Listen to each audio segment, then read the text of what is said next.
Muchas gracias por acompañarnos en Factor Común. Y hoy, cuando estaba haciendo los preparativos, indagando sobre algunas minucias para hacer el programa, se me vino a la mente, así de repente, como al pasar, ¿no? Cuando uno está haciendo cosas que le caen ideas, le caen recuerdos. Y uno de esos recuerdos fue en mi tiempo de estudiante secundario. Tenía un vecino, una vecina, una pareja, que solían tomar mate en el porche, allá en el frente de la casa, en la época en que todavía se podía tomar mate en el porche, a la tardecita, jubilados los dos, don Juan y doña María. Y era infaltable en esas tardecitas de mate y de conversaciones, de esas conversaciones cotidianas, diarias, de tener justo al lado de la pava a Capitán, su perro, un perro que siempre estaba acostado con la cabeza apoyado en el piso y esos ojos grandes que a mí me miraban pasar, pero sin mover la cabeza, solamente los ojos me seguían en ese pequeño espacio de 4 o 5 metros, el saludo formal, el de todos los días, y yo seguía mi camino. Un día, cuando pasaba de la misma manera, haciendo lo mismo, yo escuchaba que Capitán se quejaba. Era ese gemido de dolor, de malestar, de algo que lo incomodaba. Y entonces, claro, eso hizo que yo reaccionara. Y antes que el saludo normal, ese saludo de despedida, hasta luego, o buenas tardes, o lo que fuere, le pregunté al dueño de casa, que justo estaba cebando un mate, y le digo, dígame, digo, ¿yo estoy escuchando mal o a Capitán le pasa algo? Y dice, no, nada realmente. Y claro, el pobre perro seguía quejándose, seguía gimiendo, y yo insistí. Evidentemente a todo el mundo los animales nos genera ese sentido de ternura, de compasión. Y entonces yo insistí, le digo, pero don Juan, fíjese que a Capitán algo le pasa.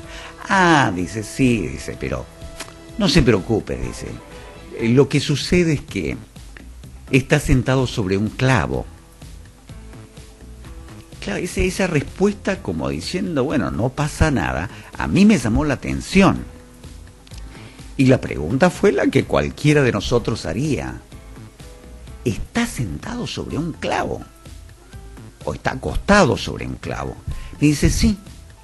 Y mi pregunta fue inmediata, ¿y por qué no se levanta? Y el hombre simplemente terminó de cebar el mate, me miró y me dijo, mi hijo, dice, no se levanta porque no le duele lo suficiente. Y eso me dejó atónito realmente. Y claro, preparando algunos materiales para el programa, yo decía, wow, cuántas cosas que no nos duele lo suficiente para nosotros poder reaccionar y tomar acciones correctivas. No nos duele la educación o esa, llamémosle, mala educación o educación insuficiente, si quieres llamarle. No nos duele lo suficiente la inseguridad. No nos duele lo suficiente el transporte, el mal transporte, ese traslado diario que en realidad implica un sufrimiento enorme, un desgaste enorme, que cuando uno llega al lugar de trabajo lo que menos quiere hacer es trabajar, quiere tener un tiempo para poder recuperarse de todo eso. No nos duelen muchas cosas. Entonces, creo que es momento de la acción. Y lo que le traigo hoy es una propuesta diferente, que posiblemente nos ayude a resolver un problema que se está agravando día a día y tiene que ver con la educación. Y para esto le voy a presentar al doctor Edgardo Zablocki. En 1992 el doctor Zablocki obtuvo su PhD, esto es un doctorado en economía en la Universidad de Chicago, y desde entonces es profesor titular de economía de la Universidad del SEMA. Entre 1992 y 2007 ejerció la función de director de la maestría de finanzas y desde 1999 a 2007 las de vicerrector y director del Departamento de Finanzas. Desde el 2008 es miembro del Consejo Superior de la Universidad del SEMA, consultor y conferencista en gestión y problemática de la educación en nuestro país. En la actualidad ejerce nuevamente las funciones de vicerrector y centra su interés en dos áreas de investigación: filantropía no asistencialista y los problemas asociados a la educación en nuestro país. Y el tema es este: nuestro factor común de hoy va a ser la educación.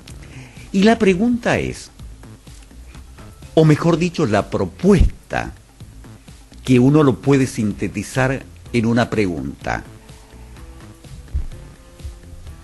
el mejor elector del centro educativo que va a capacitar a los futuros profesionales, gobernantes de nuestro país, ¿es el Estado o son los padres?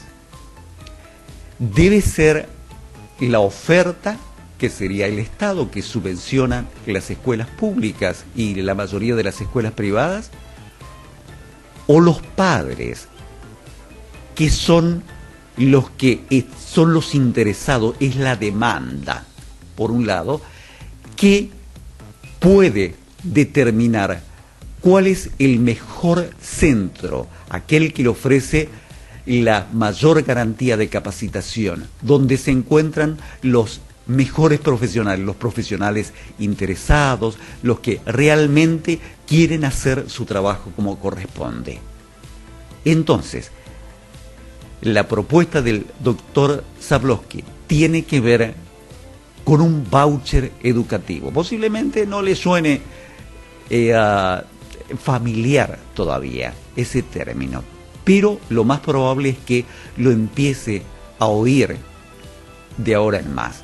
Entonces, pasamos a la presentación, donde la idea es pasar de la oferta en comunicación a la posibilidad de que el poder esté en la demanda, en los padres, que puedan tener ese voucher, ese bono, ese cheque con un importe determinado para decir: yo voy a decidir dónde mando a mi hijo a educarse. ¿Bien? Puede ser una escuela pública, yo voy a pagar para que los maestros cobren sus sueldos, o voy a mandarlo a una escuela privada, porque considero que ese es el mejor lugar para poder lograr que mi hijo o mi hija sean exitosos en sus vidas. Pasamos entonces al doctor Zablocki.